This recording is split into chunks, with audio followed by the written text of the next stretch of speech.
And welcome back. I'm joined by Republican State Representative Kelly Townsend of Mesa, who's become a voice for parents questioning Red for Ed, and Joe Thomas, president of the Arizona Education Association, one of the leaders of Red for Ed. We left it off. Kelly Townsend, you have more evidence of what's going on in the classroom, you say. I think that let's focus on the leader of Red for Ed, Mr. Noah Carvelis, who has said that teaching is political and that they have a duty to shape the future.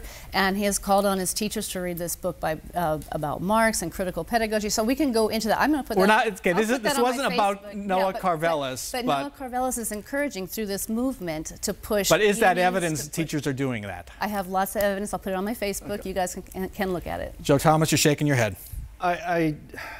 I can't believe that of all the issues that we have that we're facing in our classrooms and our schools right now, that this is the one that's demanding attention. We have a teaching crisis and we have a funding crisis, and we have to have adult conversations about getting those resources to our students.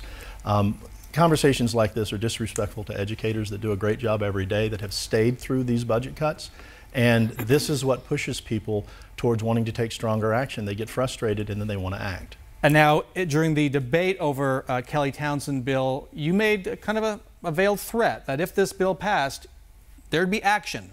And to a lot of people, it sounded like action could be another strike. Is this bill a line in the sand for Red for Ed?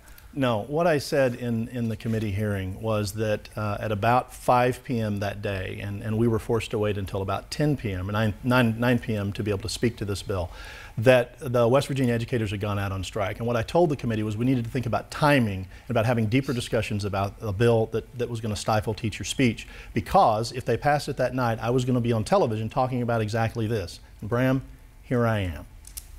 You're shaking your head. I'm shaking my head. I have a quote here from you, Mr. Thomas. When legislators start talking about bills that attack teachers directly, that's when you start agitating educators to the point where they start thinking, how do we stop these bills?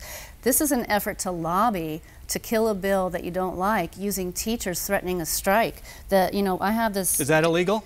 We have excuse me, is there anything, what's wrong with that? Is there anything wrong with that? Extortion, the practice of obtaining something, especially money, through force or threats. So we don't want to, I have been one of the first ones out the door to support the teacher raise.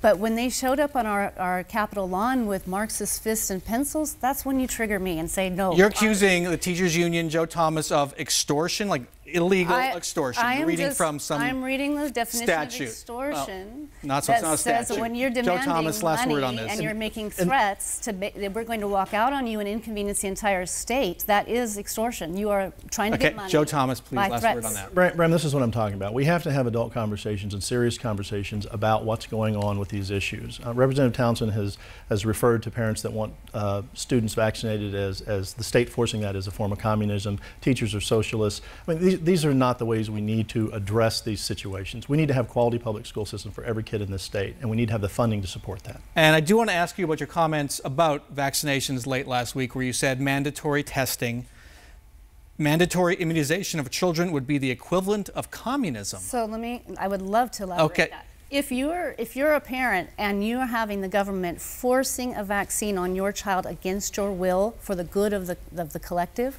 that does fit the definition. So that was my question, is where do we draw the line where the government can force you to have an injection? Is that what's happening now? No, it's not. It's not happening now. No, that was raising the question, at what point, where's the line? Governor Ducey came out against the vaccination bills. No, Governor Ducey do you agree with him? He would just look at he said he would veto them. He was going to repeal the personal exemption if enough people didn't get vaccinated. So that's not what I was talking about. I was asking, where's the line when we say we are going to forcefully vaccinate you for the good of the whole? Okay. That's the question.